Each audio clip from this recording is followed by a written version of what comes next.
শ্রী গুরু জয়, শ্রী গুরু জয়, শ্রী গুরু জয়।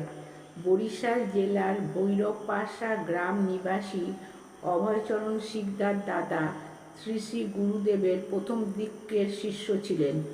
টালিগঞ্জ বাঙাল পাড়াতে তখন শ্রীগুরু সংঘ আশ্রম ছিল অস্থায়ীভাবে।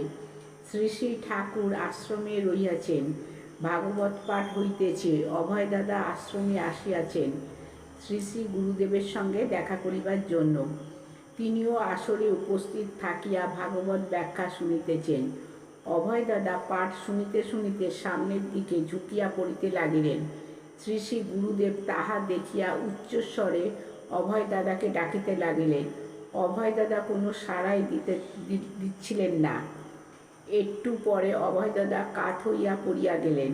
শ্রী শ্রী গুরুদেব তৎক্ষণাৎ তাহার আসন হইতে উঠিয়া আসিয়া অভয় দাদার বুকের ওপর শ্রীচরণ রাখিয়া সকলকে বলিলেন, অভয়কে সকলে ধরিয়া বাহিরে লইয়া যাও।